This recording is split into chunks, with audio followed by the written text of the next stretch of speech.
Hello guys, welcome back. So where we left off, this is gonna be another close your eyes and imagine. That's why it's so dark right now.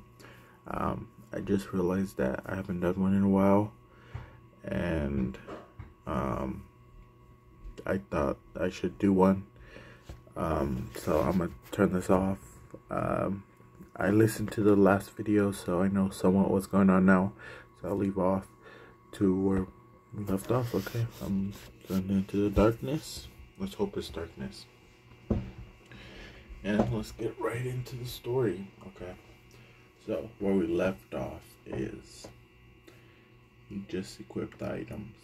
He's walking towards the exit of the cave, and off in the distance he sees a boom. He hears a boom, but also sees a big explosion, fire going into the air, and he's wondering, those things must have blew it up. Must accidentally spark something, ignited the fuel, one of those. So he thinks, he's thinking to himself whether he should go investigate or try to get off the island. So what he does is he floats. He activates his wind magic and floats down the mountain and makes his way to the shore. And on the shore, he realizes that he had earth magic too. So he thought to himself, I might be able to make a boat. Yeah, I think I'll make a boat. Because he has wind, he has fire, he has earth. So he decided to get the wind, make it into like a sharp blade, and chop down trees into perfect planks. And with his earth magic, he put dirt around the wood, kind of mold, but didn't solidify it, just added it in the shape of a boat and crowl it. And with some of the dirt, mud, stuff, he used water and fire and made like clay nails, porcelain clay, to where if he gets water on it, it won't, break and stuff, because there's no metal around him that he could find. When he does that, he puts them in, but then he thinks to himself, the plane has metal. I could have used that for the nails. So he starts walking on, leaves that there, it's together because he put those one nails in, but to make it more, solidify, he's gonna go back to the ship to get more metal to like bend it with his earth bending, which he's skeptical whether it'll work or not, because metal is part of the earth, but we'll see if he could able to do it. On his way there, he remembers that one of the part of the plane exploded, so he had to be cautious because the people might be there. So he puts wind under his feet to make his steps more quiet and more, so he's not caught. While he gets closer, he sees the people all like scared and kind of nudging towards the plane. But in one of their hands, he sees an object that keeps like changing shape over and over, going for like a sword, spear, dagger, over and over, just keeps changing things.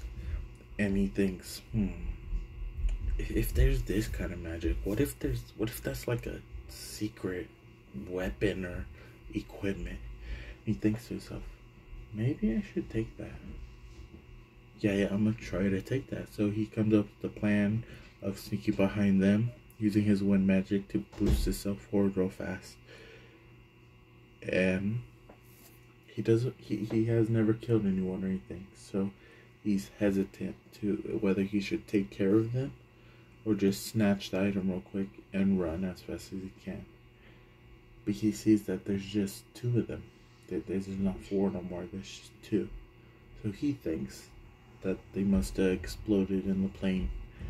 So he decided to take care of them. Since they eat, they're most likely, if they catch him, they're going to kill him.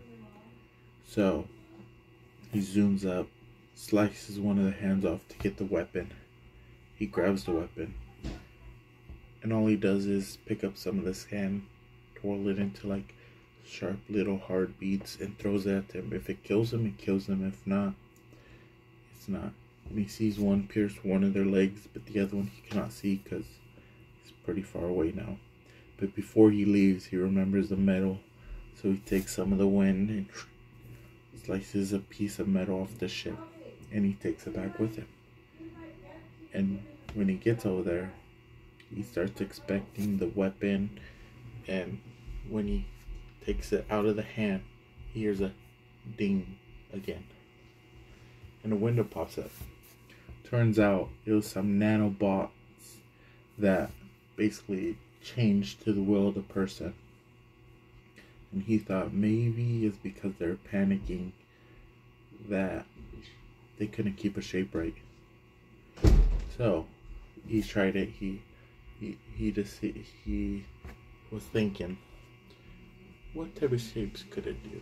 So he did it. He then knows it could do a sword, spear, dagger, because that's what it'll change over and over. So he tried an axe, and he went to a tree and sliced it to see how strong the axe is, and sliced like butter. No hesitance at all. And he tried a shovel next. Did the shovel, same thing, going through the ground, no problem at all. And he then, chisel, all of that, and he wondered if it could do like a clothing. Clothing. So he tried a little glove, and it turned into a glove. And he put the glove on, tried to punch something, and sure enough, it increased his strength like 40 folds. And the boulder he hit just shattered into pieces. So he took the glove off and tried a cloak, and it did.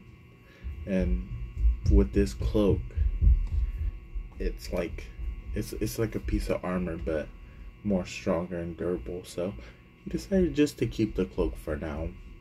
And so he focused his mind back on making the boat to exit. So he goes to the piece of metal. He heats it up with the fire, and he starts twirling it with the earth magic. He cannot bend metal as he can. He thought because it has refined metal, probably has other stuff in it, that he can't do that kind of metal. It might be because it's psychological. He's saying he can't, so he can't. But right now he can't. So he starts using some of like the sand around him and the wind to kind of forcefully bend it into a nail.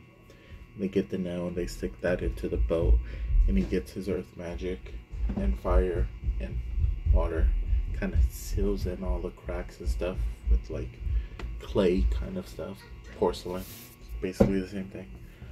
And he makes paddles with the leftover wood that he got. So puts it in, make sure it can float, and it can. And he gets on, and he was rowing. He's rowing off into sea. Then he thinks to himself, wait, I have wind magic. Could have just flew. Why do I need a boat? But then he thought, no, a boat's safer. So what if I can't use that wind magic forever? And he was just rowing. Still running. Then he thought, I totally forgot there's boats with motors that go way faster. Remember, wind magic can do the same thing. So he sticks his hand in the water, kind of starts thinking of a motor, blowing air out of his hand. That's what he does, and sure enough, his hand turns into like a propeller. And it doesn't start spinning, but air starts coming out of his hand, and he becomes a propeller. So he could go side by side his hand to see if he can move the boat, and he can. So he uses that as a thing, and off he goes into the sea. Now it's up to your guys' imagination. What he encounters. Does he stay stuck in the sea for days? What's next? That's all up to you guys. Hope you guys like it, and like, subscribe, and see you guys next week. Bye.